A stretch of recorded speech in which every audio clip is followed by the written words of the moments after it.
I mentioned in a previous post that for a good week, my car was in the shop getting fixed.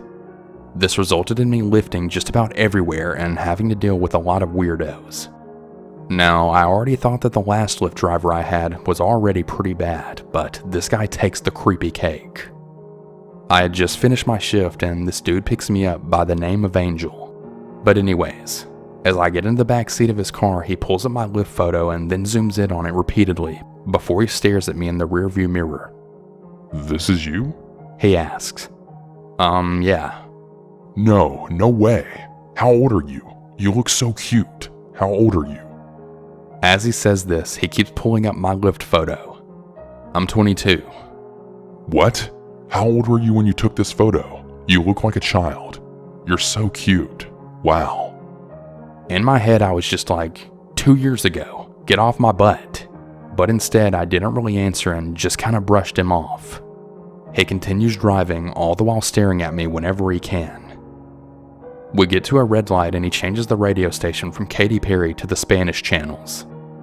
I instantly groan inside because I'm mixed race and this is getting pretty old for me. A lot of people do this thing to me where they try and see if I can speak their language or know enough about their culture, as if to approve me or something. "You speak Spanish? You know this song?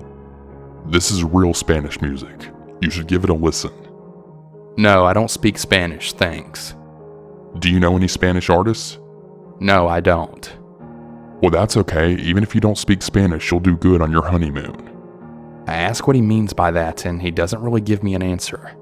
Instead, he asks what my work schedule's like, how many days a week I work, is it always at that location, do I live alone, etc. I answer him instead in half-truths, saying, "Oh, I don't have a schedule yet or a fixed location as I'm training between locations." That way he can't really find me or know my routine at all. He just nods and hums, all the while still just glancing at me right in the mirror. A car cuts him off and then he honks before stating loudly, Move! Move! I have a really pretty girl in the backseat of my car."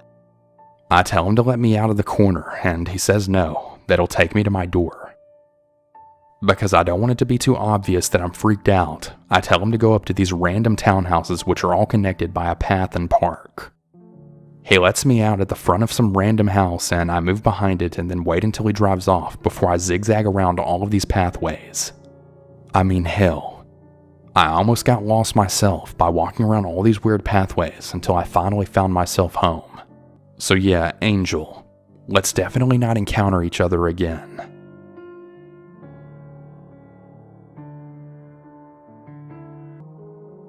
Me and my girlfriend were in a city in Texas right off the highway, and we stopped at a tiny little gas station to get some beer and chips and such.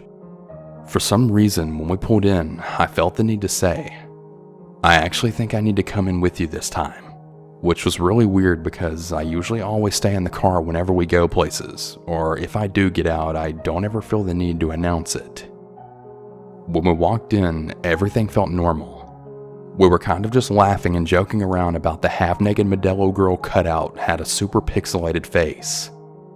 We then started looking at all of the beer and I was being really indecisive, but could tell that we were both getting really sketched out, so I just grabbed 2 coconut margarita type drinks without even thinking about it and rushed to the counter, thinking that we needed to get out of there really quickly. There was this growing feeling of being watched. It was like pure malice that I haven't felt before. I can't really describe it. There was an old Hispanic man leaning on the ice cream cooler right by the counter and pretty much watching every customer. Everything just felt slow. It's hard to explain.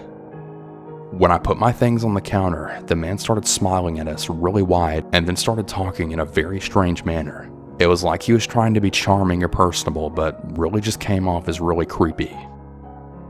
Outside the door, I could see a man in a red jacket also just staring through the doors, just watching and waiting. It was pretty obvious now. These men were waiting for us. It's really hard to explain the overwhelming feeling of dread that we had, and I didn't really talk about it until we were driving out of the parking lot. The man in the red jacket was still circling the building and watching us as the car drove off. The city we were in, it has a pretty bad reputation for having a lot of human trafficking victims coming in and out, and I honestly think that they were just waiting to find the perfect victim. I honestly think that if I hadn't gone in with my girlfriend when I did, she probably would have been taken, or maybe they would have taken me from the car. I've never had such an intense looming feeling of doom and paranoia in my life. It seems very mundane, but it was definitely a very close call. We kept discussing it the rest of the night. We're really lucky that we went in together and got out as quick as we could. I mean, who knows what could have happened.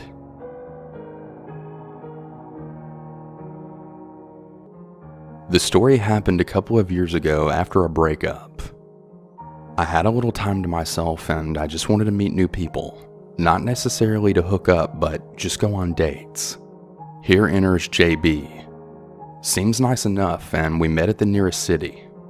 We had a pretty good date, and I say goodbye. We make some more arrangements to hang out, and eventually we end up back at his flat in an area of a city that I knew quite well, as I lived there as a student. So I felt pretty confident and comfortable that his flatmates would also be home, and that I wouldn't be completely alone with them. We're sitting downstairs watching The Office when his flatmates come home and they're making their meals, and then he suggested finishing watching an episode upstairs before I left for the bus. Well, he has the smallest room with a single bed and no chairs. He lays down on the bed and I sit on the end of it. He encourages me to move up and I awkwardly do just that. He says that he can't see, so to lie down. So I lie down on the bed pretty uncomfortably, but try to think logically, and we hadn't even kissed yet, so I mean, what could really happen? Right at that moment, I really wish that I had just left. Without even a cuddle or anything, the guy just grabs my arm and then tries to shove my hand down his shorts. Nope. Luckily for me, I was kind of clutching my handbag pretty close-ish, and I just flipped out of the bed into a standing position, threw my bag over me, and then ran downstairs, with him saying, "Oh my gosh, I'm so sorry. Please don't leave." He had no shoes on and he didn't know that I used to live in the city. I was so out of there and down a different street that we had come down earlier. I was totally freaking out at the bus stop and on the phone trying to get a Lyft home before he finds me. I finally make it home and no, I never see him again. I never saw him again, but make no mistake, that wasn't the last time I heard from him. He went mighty quiet after I ignored his messages begging for me to meet up with him again. I spied on his Facebook when he did go quiet, just a little curious. And he had just moved in with a girlfriend. I mean, this was mere weeks after the event. Who moves in with someone that quick? Or maybe he was already seeing her. I guess I'll never really know. Cue about 6 months and nothing. I hadn't been on Plenty of Fish for a while after that. And then in January, I get a message from him. He split with his girlfriend and he just wants to meet, chat, and have a coffee with me. Being a little bit lonely, I kinda thought about it. I agreed, but I said that we could only meet in public. He agrees. We make plans on that evening and I'm leaving work and he says that he can't make it and that I should just meet him at his place. Nope. I decline and I go straight home. This goes on for a further 6 months and him badgering and guilting me into saying that I'd meet him at a coffee place and then him changing the plans last minute, then me canceling. This probably sounds like nothing until about June, when I'd been messaging my friend who had lived the next town over. Let's call my friend M. M had a really psycho ex-girlfriend that he had told me all about, and M had a very normal name, but it was spelled pretty unusual, at least to me anyway. So one evening I'm chilling at home and I get a WhatsApp from a number that I don't recognize, and it's mentioned M and the way that his name is spelled. I obviously freak out and I then tell M that I think his crazy ex had sent me a message.